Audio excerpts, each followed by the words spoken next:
अटल जी के चेहरे पर तेज था, उनकी वाणी में ओज था, सरस्वती उनके कंठ पर विराजती थी और कीर्ति और प्रतिष्ठा उनकी आरती उतारती थी। वो भारत की करोड़ों करोड़ जनता के हृदय के हार थे, भारत के मुकुट मणि थे। उनने भारत के इस दर्द को समझा और उस समय जो कविता उन्होंने पढ़ी थी, प्रधानमंत्री ग्राम सड़क योजना लॉन्च करते हुए उनने कविता पढ़ी थी, वो पंक्तियां मैं वैसी की वैसी पढ़ना चाहता हूं। अटल जी ने कहा था, स्वप्न देखा था कभी जो, स्वप्न देखा था कभी जो, आज हर धड़कन में है, एक नया भारत बनाने का इरादा मन में है। भूख जो जड़ से मिटा दे, भूख जो जड़ से मिटा दे, वह उगाना है हमें, प्यास ना बाकी रहे, वह जल बहाना है हमें। जो प्रगति से जोड़ दे, जो प्रगति से जोड़ दे, ऐसी सड़क ही चाहिए। देश सारा गा सके वह गीत गाना है हमें, एक नया संगीत देखो आज तो कण-कण में है, एक नया भारत बनाने का इरादा मन में है। उस महापुरुष के मन में ये विचार आया और तब प्रधानमंत्री ग्रामीण सड़क योजना बनी। उसके पहले कभी गांव की सड़क की चिंता नहीं हुई, ये गांव की बात करते हैं। और आज मुझे कहते हुए गर्व है, आज जो सड़कें बनी है प्रधानमंत्री ग्राम सड़क योजना के पहले चरण में 1,63,728 सड़कें, उनका निर्माण पूरा हो गया है। 2,39,347 करोड़ रुपए की। दूसरे चरण में 6,617 सड़कों का निर्माण हुआ। तीसरे चरण में 12,943 सड़कों के निर्माण का काम पूरा हुआ। और अब चौथे चरण में प्रधानमंत्री श्रीमान नरेंद्र मोदी ने 25,000 नई बसाहटें जोड़ने का लक्ष्य रखा है और प्रथम चरण की शेष सड़कें भी बनाई जाएगी और उसके लिए बजट में पर्याप्त प्रावधान रखा है। और माननीय उपसभापति जी, ये केवल प्रधानमंत्री ग्राम सड़क योजना की सड़कें नहीं बनेगी, वाइब्रेंट विलेज प्रोग्राम, आखिरी गांव कह के जिन्होंने कभी छोड़ दिया था, कभी सड़कें नहीं बनाई उपसभापति महोदय, हमारे सीमा के गांव पर शायद इनको डर था कि कहीं हमला हो गया तो इन सड़कों से दुश्मन तेजी से अंदर घुस जाएगा, इसलिए सड़क ही मत बनाओ। लेकिन आज नया भारत खड़ा है, एक वैभवशाली, गौरवशाली, समृद्ध, शक्तिशाली और संपन्न भारत नरेंद्र मोदी जी के नेतृत्व में खड़ा हो रहा है। और प्रधानमंत्री जी ने कहा ये वाइब्रेंट ग्राम हमारे लिए आखिरी नहीं, पहले गांव है, पहले गांव। कितना भुगतते हैं वो जब युद्ध होता है। मैं उसके विस्तार में नहीं जाना चाहता, समय उसकी इजाजत नहीं देता, लेकिन उन गांवों का संपूर्ण विकास और इसलिए वाइब्रेंट जो विलेज थे उनमें भी 1085 किलोमीटर सड़कों को स्वीकृति देने का काम किया तो नरेंद्र मोदी जी की सरकार ने किया।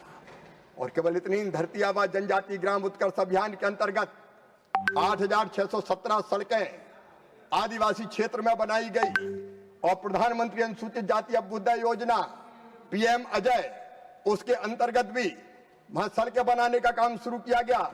और वामपंथी उग्रवाद प्रभावित क्षेत्रों के लिए सड़क संपर्क परियोजना अलग बनाई गई।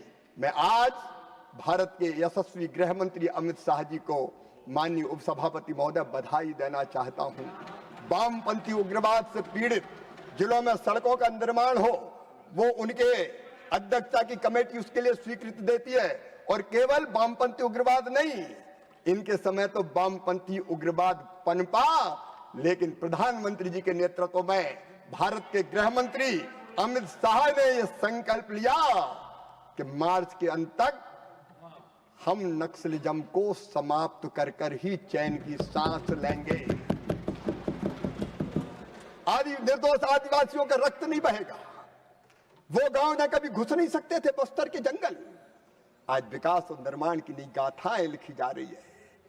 आज वहां बारूदी सुरंगों में विस्फोट नहीं होता, होली के रंग खेले जाते हैं। माननीय उपसभापति महोदय, तेजी से शांति स्थापित करने का काम वहां किया जा रहा है और इस काम के लिए अमित शाह जी का नाम इतिहास में दर्ज होगा और सम्मान के साथ किया जाएगा।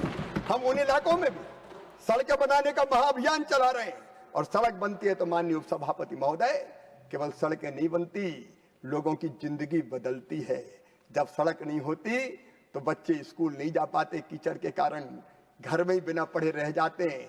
बेटियों के तो स्कूल जाने का सवाल नहीं है, बेटियां स्कूल नहीं जा पाती थी, बीमारों का इलाज नहीं हो पाता था। ये सड़कें हैं जिनके निर्माण के कारण मातृ मृत्यु दर और शिशु मृत्यु दर में कमी हुई है, क्योंकि डिलीवरी, इंस्टीट्यूशनल डिलीवरी की संख्या बढ़ी है। सड़क के कारण गाड़ी आती है और ले जाती अस्पताल में, तो अस्पताल में डिलीवरी होने के कारण चच्चा और बच्चा भी सुरक्षित रहते हैं। जब सड़कें नहीं थी, किसान को पूरी कीमत नहीं मिलती थी। एक बार मैं मध्य प्रदेश में दौरा करने गया, बुरहानपुर खंडवा जिले में, तो केला उत्पादक किसानों ने मुझे शिकायत की कि हमारा केला तो बेचने जाते तो हलवा बन जाता है। मैंने कहा हलवा कैसे बन जाता है? बोले इतने बड़े गड्ढे हैं, है ही नहीं कोई, तो ट्रक में भरते हैं, तो यहाँ से साबुत केला भरते हैं, वहां उतारते हैं, तो हलवा के रूप में परिवर्तित हो जाता है, हमको सड़कें बना दो। किसान कहते थे सही बात है कि 100 रुपया 200 रुपया कुंटल कम मिलते हैं, क्योंकि ट्रक वाला जाता नहीं था, जाता तो ज्यादा पैसे लेता था। और ये प्रधानमंत्री ग्राम सड़क योजना की सड़कें हैं कि एक किसान को 200-300 रुपया कुंटल ज्यादा दाम मिलने लगा है। इसके लिए मैं प्रधानमंत्री जी को हृदय से धन्यवाद देता हूं। इंपैक्ट असेसमेंट हुआ है, ये बाकायदा थर्ड पार्टी इंपैक्ट असेसमेंट में जो बातें आई है, वो बातें मैंने दोहराने की बात कही है। और माननीय उपसभापति महोदय, गांव गरीब की बात आए तो महिला के सशक्तिकरण के बिना पूरी हो नहीं सकती। ये भारत है, हमारा देश, जिसने आज नहीं हजारों साल पहले कहा था, यत्र नार्यस्तु पूज्यन्ते रमन्ते तत्र देवता। जहां माँ, बहन और बेटी को मान, सम्मान और इज्जत की नजरों से देखा जाएगा, वहीं देवता निवास करेंगे। गंगा दी गीता गायत्री है नारियां, सीता सत्या सावित्री है नारियां, दुर्गा लक्ष्मी सरस्वती है नारियां। हमेशा देवी मान के जिस देश में माँ, बहन और बेटी की पूजा की, कालांतर में, माननीय उपसभापति महोदय, कालांतर में देश की गुलामी के बाद माता और बहन के बारे में दृष्टिकोण बदला, और बाद में तो हालत ये हो गई कि चिंता पैदा हो गई देश में। बेटी का पैदा होना अपराध हो गया था, सेक्स रेशियो पूरी तरह से बदल रहा था। कई राज्य ऐसे 1000 बेटों पे केवल 800 बेटियां पैदा हो रही थी, 810, 812 बेटियां।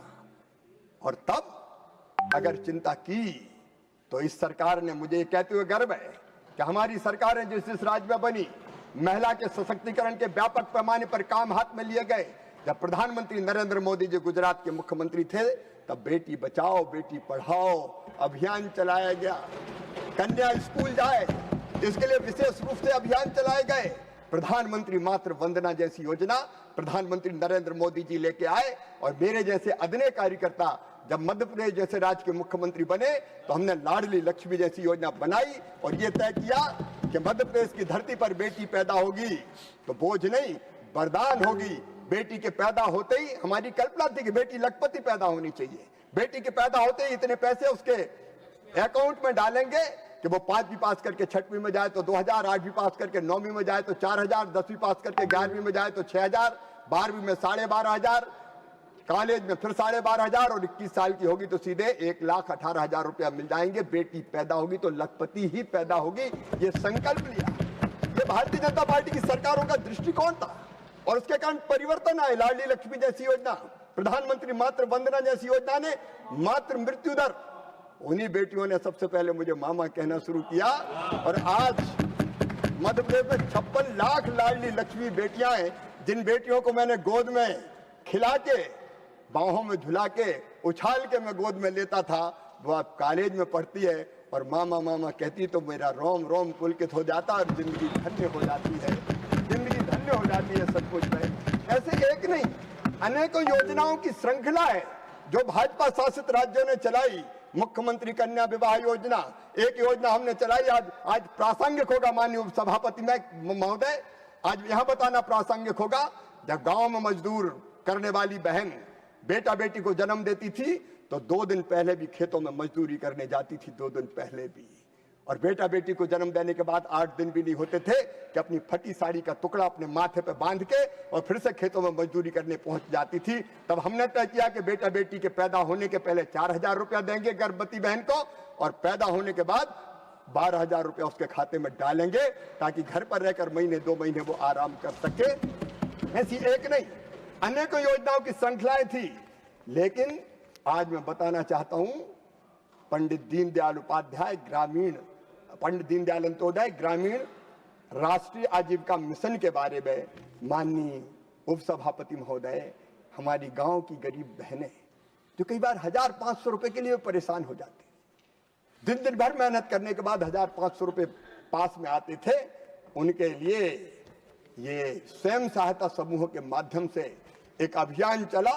और आज मुझे कहते हुए माननीय उपसभापति महोदय प्रसन्नता है कि प्रधानमंत्री नरेंद्र मोदी जी के विजनरी दृष्टिकोण के कारण, और हर एक माता को तो वो देवी के रूप में देखते हैं, इस दृष्टि के कारण आज स्व सहायता समूहों से 10 करोड़ से ज्यादा बहनें जुड़ चुकी है। 10 करोड़ 90,90,000 स्व सहायता समूह में 10 करोड़ बहनें जुड़ी है। और बहनें केवल जुड़ी नहीं है, माननीय उपसभापति महोदय, अलग अलग तरह के कामों में।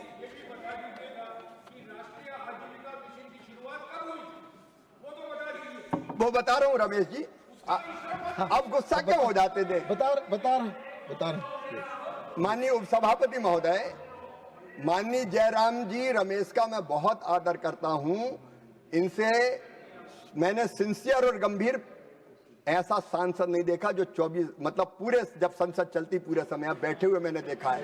मैं उनका बहुत आदर करता हूं सचमुच, लेकिन गुस्सा उनके चेहरे पर फबता नहीं है। आप मुस्कुरा के बोलिए ना, अब मामा तो सबको प्यार करता है, लेकिन मैं बता रहा हूं वो भी जानते हैं। मैं आपको बता रहा हूं, आपके समय 21 लाख स्व सहायता समूह बने थे, बढ़ा के हमने कर दिए 90,90,000। और आपके समय केवल 2 करोड़ बहनें जुड़ी थी, अब 10 करोड़ से ज्यादा बहनें जुड़ी है। ये भी मैं निवेदन करना चाहता हूं। और वितरित ऋण जो उन बहनों के खाते में जाए, रिवॉल्विंग फंड अलग जाता है, फिर बैंक लिंकेज से जोड़ा, बहनों को कई कामों से जोड़ा, कामों से जोड़ने के लिए ट्रेनिंग दी, प्रशिक्षण प्रदान किया, और प्रशिक्षण करने के बाद किसी न किसी काम के लिए बैंक लिंकेज मिले, इसका इंतजाम किया। फिर उनके प्रोडक्ट की मार्केटिंग, पैकेजिंग, सरस मेला जैसे प्लेटफॉर्म, ताकि उनके सामान का प्रचार भी हो सके, वो बिक भी सके, ये प्रयास प्रारंभ किए। वितरित ऋण जो थी, लोन था, उसकी राशि थी पहले पूरे समय में 11 से 14 तक 22,000 करोड़, और अब बढ़ के ये हो गई है 12,04,000 करोड़। ये नरेंद्र मोदी जी की सोच का परिणाम, ये सरकार की सोच का परिणाम है। और जो पूंजीगत सहायता दी गई है, रिवॉल्विंग फंड जैसी, उस समय तो जयराम जी माथे पे हाथ मत रखिए, मामा की आंखों में झांक के देखिए। आपने 15 से 1 करोड़ रुपया दिए, हमने 61,086 करोड़ 51 लाख रुपया दिए।